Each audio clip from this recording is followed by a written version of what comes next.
Assalamualaikum warahmatullahi wabarakatuh. Ketemu lagi dengan saya, Ibu Dr. Marianti MA di mata kuliah Sosiologi Komunikasi. Pada pertemuan kali ini kita akan membahas tentang di manakah posisi sosiologi komunikasi dalam kajian sosiologi. Yang pertama kita akan bahas adalah tentang kapan lahirnya sosiologi komunikasi.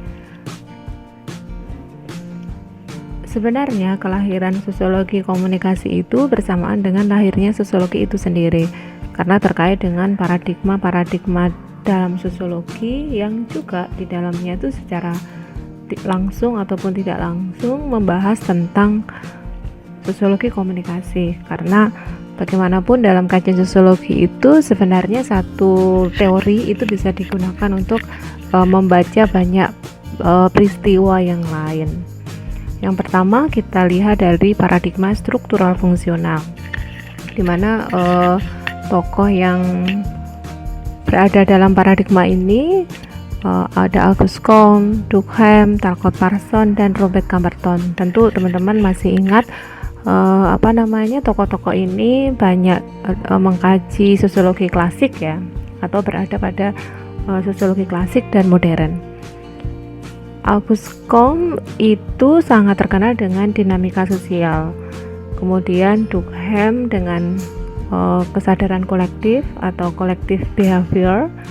Kemudian Talcott Parsons ini sangat terkenal dalam paradigma ini ya, paradigma struktural fungsional dengan teorinya agil, adaptasi, goal, integration, dan latensi. Kemudian Robert Camberton dengan konsep fungsi, bahwa suatu tindakan akan muncul apabila hal atau fenomena atau tindakan itu berfungsi atau fungsional bagi masyarakat. Satu lagi tokohnya adalah Harald Dahrendorf.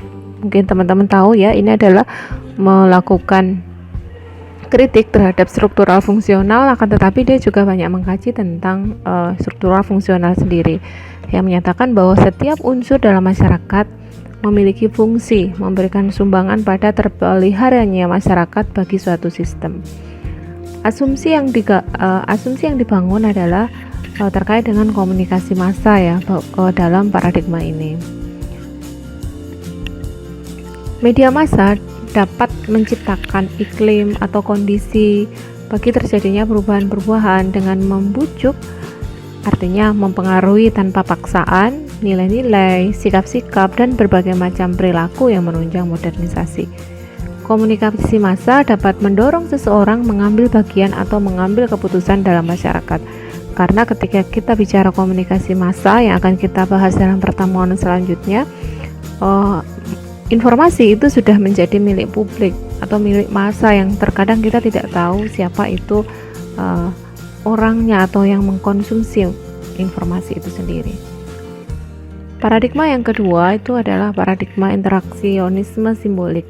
Karena kita bicara paradigma, tentunya kita masih bicara tentang sosiologi yang sangat bersifat klasik.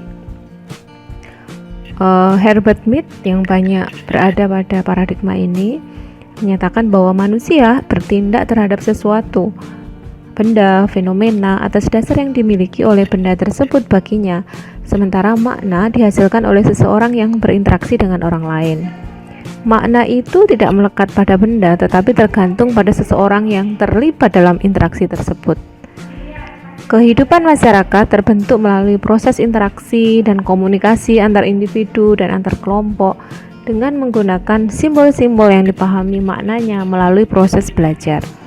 Tindakan seseorang merupakan proses interpretasi, proses belajar dan memahami simbol-simbol terhadap stimulus yang datang kepadanya. Nah, pada proses ini pun komunikasi itu sudah terjadi kan. Kemudian yang kita sangat pahami juga bahwa media massa yang berkembang di masyarakat itu menampilkan informasi berupa gambar, tulisan yang di dalamnya itu menunjukkan simbol-simbol tertentu. Misalnya kasus banjir di beberapa kota di Indonesia kemarin itu ya, itu kan menggunakan simbol-simbol tertentu dalam media massa. Paradigma yang ketiga itu dikenal dengan teori pertukaran. Masih ingat kan konsep teori ini adalah bahwa inti kehidupan sosial itu adalah adanya pertukaran antar individu dengan individu, individu dengan kelompok, kelompok dengan kelompok, kelompok dengan masyarakat, masyarakat antar masyarakat, masyarakat dengan individu, dan seterusnya, yang memang bersifat sangat rumit. Nah, konsep teori pertukaran itu adalah yang berada di dalamnya bahwa ada konsep saling memberi dan saling menerima antara aktor-aktor yang berada di dalam masyarakat. Kemudian yang kedua, semua pihak yang terlibat dalam media massa mendapatkan keuntungan melalui konsep pertukaran itu. Dalam media massa yang disebut dengan sebuah industri, media itu memiliki banyak aktor, mulai dari pemilik media, kemudian ada komunikatornya, ada komunikannya, yang nanti saya kira akan kita bahas di pertemuan selanjutnya ya. Kemudian paradigma yang keempat itu dikenal dengan paradigma konflik. Dalam teori sosiologi, paradigma ini sangat berperan ya, karena terkadang sebuah riset itu mengharuskan apa sih dasolennya dan apa sih dasen. Jadi sesuatu yang sangat berbeda antara kenyataan dengan yang seharusnya. Nah, konflik perspektifnya itu banyak membahas tentang dasolen yang tidak sesuai dengan dasen, yang pada akhirnya terjadilah konflik di dalam masyarakat. Pemikiran konflik ini banyak, tentu teman-teman masih sangat ingat dan pasti akan selalu teringat sepanjang masa ya, tokoh Karl Marx ini, yang dia pemikirannya itu sangat terpengaruh oleh Hegel tentang dialektika dan idealisme, di mana dialektika itu menekankan arti penting sebuah proses, hubungan, dan dinamika. Kemudian ada konflik dan kontradiksi, di mana pikiran itu sangat dinamis ya antara satu dengan yang lain. Apabila tidak terjadi kekompakan antara beberapa aktor di dalam masyarakat, tentu akan menimbulkan konflik atau yang biasa dikenal dengan tradisi konflik, karena segala sesuatunya itu berdialektik antara satu dengan yang lain. Kemudian selain Karl Marx, ada Habermas juga dengan gagasannya rekonstruksi materialisme historis, yang menggunakan istilah tindakan kerja rasional purposif dan tindakan komunikatif sebagai bagian dari dasar-dasar ilmu sosial dan teori komunikasi. Perspektif ini menekankan adanya partisipasi aktif atau antar sesama aktor di dalam masyarakat untuk menjalin komunikasi itu sendiri. Nah, itu dia ya perspektif-perspektif yang ada di dalam sosiologi, yang di dalamnya itu sudah terkandung komunikasi. Jadi konflik, kemudian pertukaran, kemudian interaksi simbolik dan struktural fungsional itu sudah membahas komunikasi antar individu atau antar kelompok, yang itu menjadi dasar lahirnya atau posisi sosiologi komunikasi.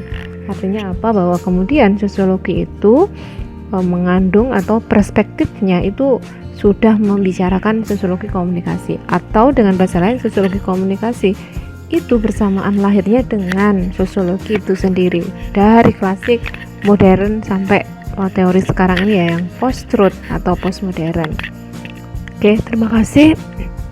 Saya kira itu ya untuk pertemuan kali ini. Semoga bermanfaat apa yang saya sampaikan. Terima kasih. Wassalamualaikum warahmatullahi wabarakatuh.